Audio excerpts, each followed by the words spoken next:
And returning to Operation Epic Fury, where President Trump has issued a shoot and kill order, writing on Truth Social, quote, "I have ordered the United States Navy to shoot and kill any boat that is putting mines in the waters of the Strait of Hormuz.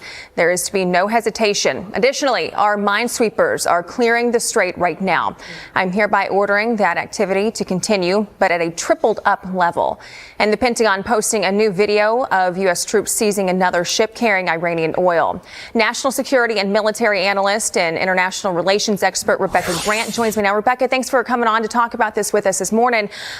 First, I just want your reaction to this shoot and kill order. Oh, lethal force is absolutely appropriate. And notice that President Trump really focused on any attempt by Iran's fast boats to put mines out in the strait. Right now, we have a couple clear shipping channels that our U.S. Navy destroyers have ready to go, so we don't want to see more activity. Iran's IRGC Navy remnants are acting like pirates, but I'm telling you, they've only seen a glimpse of what the U.S. Navy could do. The U.S. is in control of that strait, and the U.S. needs to keep that control of the strait. Do you think this is the pressure that Iran needs to face from the president to cave in and be like, we can't do this anymore? You know, it's a brilliant move because with the blockade, President Trump can dial up or dial down the pressure. The U.S. Navy can continue this blockade as long as necessary.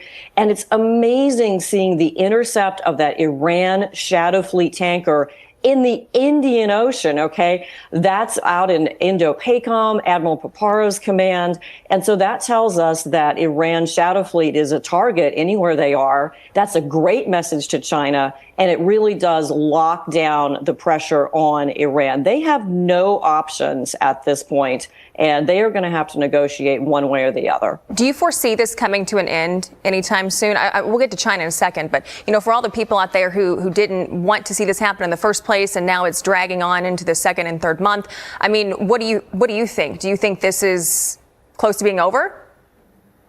It's going to take some time. President Trump says give him the time and the space to make the best deal. And the point here is we still want the nuclear fuel, nuclear dust accounted for, and all the provisions to make sure Iran can never be a threat again and never be on that pathway to a nuclear weapon. It's going to take a little more time, but this blockade pressure is another key pressure point on Iran.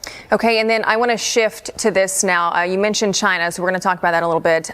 It's the shifting impacts of the war on America's deterrence, specifically in relation to China. So the Wall Street Journal reported that, quote, the U.S. has burned through so many munitions in Iran that America couldn't fully execute contingency plans to defend Taiwan from a Chinese invasion if it occurred in the near term. The U.S. has fired more than 1,000 long-range Tomahawk missiles since the war with Iran began on February 28th, as well as 1,500 to 2,000 critical air defense missiles.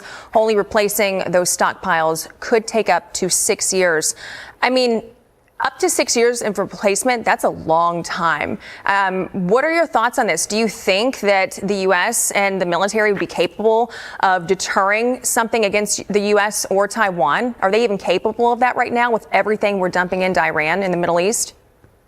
Oh, yes. The deterrence is the right word. And to me, Operation Epic Fury has been a huge message to China and greatly increased our deterrence.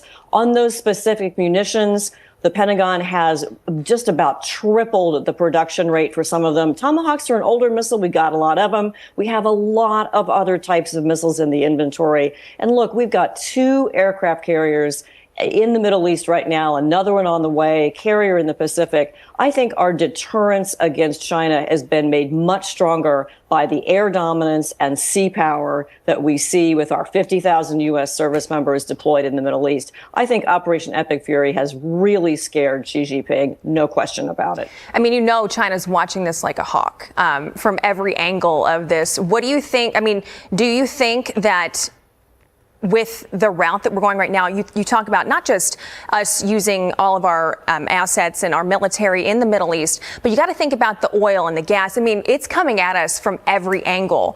What do you think China is thinking right now? And China gets about 40% of that oil that comes through the strait. You know, Iran was a pretty big oil supplier to them. And what China sees is that President Trump has control of that key route, and President Trump is really using U.S. military power. And, you know, the Pentagon is planning for more B-21 bombers, Navy sixth generation fighter, and so many other programs, that MV-75, the Ospreys that you see landing on the Shadow Fleet container ship. We're going to buy a new variant of that. You know, everything is being restocked to deter China, and then putting this oil chessboard in a different frame, I think, has really overall strengthened the U.S. geopolitical position in our competition with China. And Rebecca, your final thoughts on where we stand right now with Operation Epic Fury? And the targets for bridges and power plants are ready to go if they need to be, because Operation Epic Fury did a great job taking away Iran's military power for power projection and in the Strait. But don't forget, it's also there. All the planes, fighters, bombers, carriers, destroyers, everybody's still there in case President Trump needs that if the negotiations don't go well. Okay, Rebecca Grant, thank you so much for your time this morning. Nếu quý vị thấy nội dung này hữu ích, xin hãy ủng hộ kênh bằng cách nhấn đăng ký, bấm thích và để lại bình luận bên dưới. Sự đồng hành của quý vị là nguồn động lực quý báu để chúng tôi tiếp tục mang đến những nội dung tốt hơn trong các chương trình tiếp theo.